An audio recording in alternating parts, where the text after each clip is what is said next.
Hello, this is Gaurav Lat, your Big Bull coach.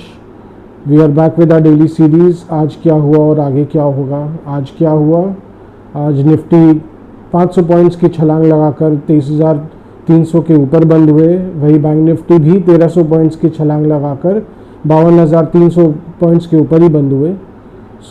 आज का दिन तो ऐसा होना ही था क्योंकि 2 दिन का कसर निकालना था।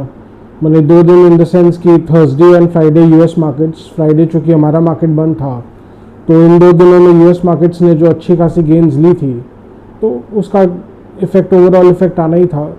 गिफ्ट निफ्टी पहले ही फ्राइडे नाइट तक ही 23,200 के ऊपर आ चुका था, तो इंडिकेशन था कि ये गर्मा गर्म तेज़ी होएगी और जो कि हुआ ही।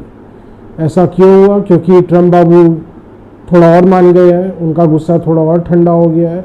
उन्होंने चाइना से और बाकी सब देशों से थोड़ा और कॉम्प्रोमाइज़ किया है, खास करके सेमीकंडक्टर्स और कंप्यूटर चिप इक्विपमेंट्स के लिए तो उन्होंने पूरा ही वेवर डाल दिया है कि उनके लिए अभी फ़िलहाल के लिए कोई टैरिफ नहीं लगेगा, क्योंकि उनको भी समझ में आ रहा था कि इतना ज़्यादा झगड़ा मोल के कोई फ़ायदा नहीं होगा, किसी का ही फ़ायदा नहीं, अमेरिका का तो और ज़्यादा नुकसान हो जाएगा इस चक्कर में। चलिए एक बार तो जितने भी मेजर टेक स्टॉक्स है एंड ओवरऑल बहुत बड़ा ही रिलीफ मिला है सभी के लिए। जैसा कि आज हुआ ही, आज जो 2 सबसे ज़्यादा बीटन डाउन सेक्टर्स थे, मेटल्स एंड ऑटोज़, वही सबसे ज़्यादा बढ़े। एफएमसीजी ने मिनिमम बढ़त दिखाई, जो कि ऐसा होता ही है कि डिफेंसिव कम ही बढ़ते हैं ऐसे सिचुएशन में। बट फाइनली धीरे धीरे अब मार्केट में कॉन्फिडेंस वापस लौट रहा है और 23,000 को एकदम स्मैश करते हुए मार्केट ऊपर आया है, तो और बुलिश मोमेंटम और अच्छा खासा बाजार में आ चुका है। ये मोमेंटम कितना टिकेगा ये तो आगे ही पता चलेगा। फॉलो अप बाइंग आएगा कि नहीं आएगा इस लेवल पे, ये तो आने वाले से और 2 सेशंस में पता ही चल ही जाएगा। अभी 2 सेशंस ये सप्ताह के लिए और बचे हैं। फ्राइडे अगेन छुट्टी है फॉर गुड फ्राइडे। ऐसे तो पूरा वर्ल्ड मार्केट ही बंद रहेगा, उतना उसका प्रॉब्लम नहीं रहेगा। बट चूँकि अभी ट्रेडिंग सेशंस अप्रैल में अब थोड़े कम ही है, बीच बीच में गैप्स बहुत होते रहेंगे। आने वाला जो सेकेंड हाफ है अप्रैल का वो काफ़ी मज़ेदार रहने वाला है, क्योंकि और स्टॉक्स के अर्निंग्स आएंगे तो उसका भी इम्पैक्ट पड़ेगा बाज़ार पर। तो बाज़ार थोड़ा डवाडोल तो रहेगा, पर चूँकि 23,000 को इतना तगड़ा बाज़ार ने निफ्टी ने क्रॉस किया है तो वो लगता है वो अभी टिक जाएगा, क्योंकि मार्केट में एक रिन्यूड कॉन्फिडेंस है। वो रिन्यूड कॉन्फिडेंस लगता है बरकरार रहेगा।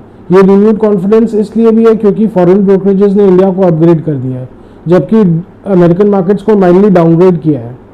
इंडियन मार्केट को इसलिए अपग्रेड किया कि आगे इनको इंडिया में अपॉर्चुनिटीज़ अब दिख रही हैं, तो ऑब्वियसली। और डॉलर इंडेक्स भी 100 के नीचे आ गया, वो एक और रिलीफ है स्टॉक्स के लिए। ओवरऑल अभी बाज़ार की स्थिति अब थोड़ी सुधरती दिख रही है। अब एकदम से स्थिति पलट ही गई है। अभी तक तो लास्ट हफ्ता तक तो मंदी का ही आसार ज़्यादा दिख रहा था, कुछ घूम फिर के मंदी आ सकता है, पर अब चूँकि अभी लग रहा है कि अब उतना मंदी ना भी आए, अनलेस कि स्टॉक्स के रिजल्ट्स बहुत ही ख़राब आए। जो हमारे अर्निंग सीजन आने वाले हैं Q4 के, उनके कई सारे अगर हैवी वेट्स के बहुत ख़राब आते हैं और मैनेजमेंट कमेंट्री बहुत ही ख़राब आता है, तब हो सकता है माइंड चेंज हो जाए बाज़ार का। बट देखिए आगे क्या होगा। हाँ, ये ज़रूर है कि बहुत सारे स्टॉक्स ने अच्छी अपॉर्चुनिटी ज़रूर दी है इन्वेस्टर्स को बाय करने के लिए। खास करके अब जैसे ऑटो स्टॉक्स में अगर नाम ले, टाटा मोटर्स 1100 के लेवल से 536 का लो उसने टच किया है, मतलब more than 50% retracement from high. बहुत ही अच्छा एंट्री अपॉर्चुनिटी उसने दिया था, 600 के ऊपर आ भी गया है रिकवर करते हुए।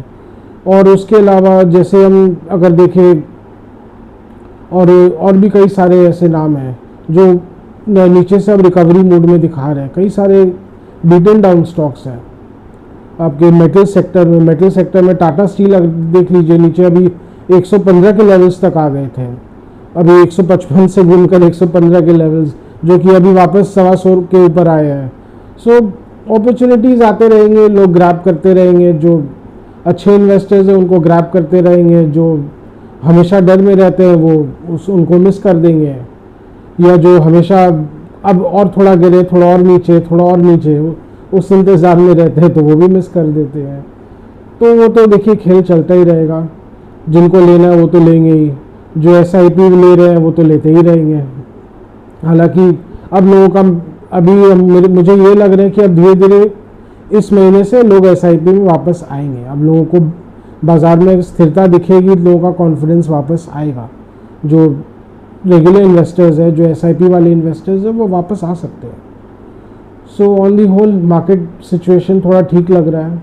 आगे देखिए क्या होगा, आगे फिर से क्या पता ट्रम्प बाबू का मन बदल जाए या कोई ग्लोबल टेंशन आ जाए, उसके कारण अगर बाज़ार की स्थिति खराब हो तो कुछ बोला नहीं जा सकता है। सतर्क रहिए and please do like, share and subscribe. आपको कोई भी क्वेरीज हो, कुछ भी अगर जानना हो, कुछ स्टॉक स्पेसिफिक ऐसे ही अगर इंफॉर्मेशन जानना हो, we are always open for interaction. Please do engage and please do like, share and subscribe.